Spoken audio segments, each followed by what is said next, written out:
He was considered unconventional with some of his coaching tactics when he revolutionized college football at Florida in the 90s. So you can apply that line of thinking to Steve Spurrier calling his own shot to step away now, as in right now. I always get asked, how much longer are you going to coach? And my answer is always the same. As long as we keep winning these bowl games. But if it starts going south, starts going bad, then I need to get out. He changed our culture, our championship mentality, and became the winningest coach in the history of the program. Spurrier says he realized he had to go sooner than later at halftime of the UCF game a few weeks ago with his team trailing by 6. Halftime of that game was a little stressful. You know, once you've done something for a long time that I have, and it's not going as well as you'd hope, it's time to move on.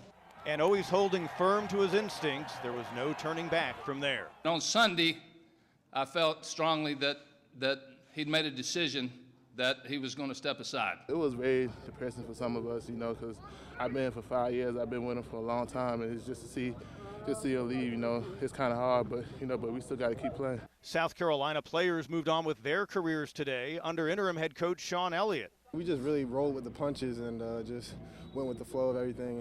He now has 6 games to show that he can take a childhood dream to full-time status.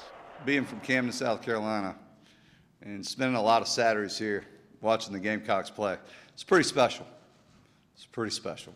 Tanner says that Elliott will be a candidate for the full-time job, but he's also going to do a national search. The athletic director noting this not long after he had to compose himself after getting a bit emotional. The kind of thing that can happen when you say goodbye to a coaching legend. In Columbia, Pete Yanity, 7 on Your Side Sports.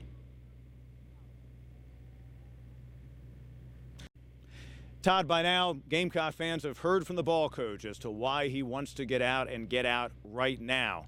You really could kind of feel this building in the early stages of the year, even after South Carolina opened with a victory against North Carolina.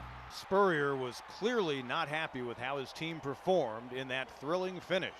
For whatever reason, our team wasn't quite as good as I thought we were going to be.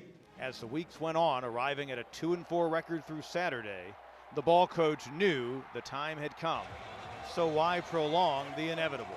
I believe you do it right then. You don't wait a week. You don't wait 2 weeks. This has to happen. Let's do it. He sang the praises of his immediate successor, Elliott, who he thinks can be an excellent head coach.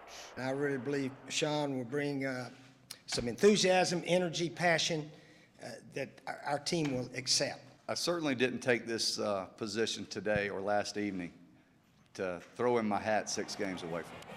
Our staff, we're going to fight our tails off. Coach Elliott has a plan for us.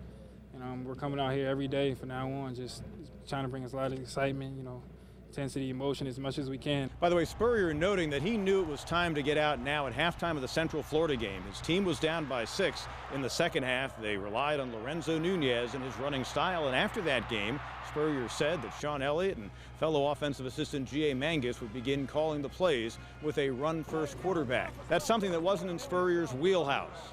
But Elliott now gets a chance to try to save the season and extend his time here at USC while exuding energy that Spurrier says he no longer has for the job. In Columbia, Pete Yanity, 7 on Your Side Sports. Nearly 11 years ago, he arrived in Columbia still with the swagger from his days at Florida and with a question. Why not us? Why not University of South Carolina Gamecocks? He then proceeded to answer the question with a great career. He changed our culture, our championship mentality, and became the winningest coach in the history of the program. Back in 2004, I think I was probably the best coach for this job 11 years ago, but I'm not today. And with that, the 70-year-old Spurrier, with his interim successor Sean Elliott sitting just a few feet away, explained why right now, instead of at season's end, or next year, or the year after that, is the time to hand the reins to someone 30 years younger. Yesterday, I was sort of a recruiting liability. It's hard to recruit when your coach has done it a long time and at a certain age. The recruits want to know that guy's going to be there 5-10 years from now. If the players know you're not going to be their coach after such and such a time, you just don't have the accountability, I think. And I think the team needs to hear a new message, a new voice from another coach. There was some reminiscing about all he achieved here. I can rattle off a lot of first. The one that I personally liked, 18 straight at home, was a school record that was pretty special. But for all the heights attained, and as recently as last year a pick to return to the SEC title game, a very strong feeling within that he was no longer the man for the job prevailed in recent weeks. Did it just hit you like a ton of bricks in terms of maybe not feeling the passion? No, it's a gradual process. It was gradual. You know, once you've done something for a long time that I have, and it's not going as well as you'd hope, it's time to move on.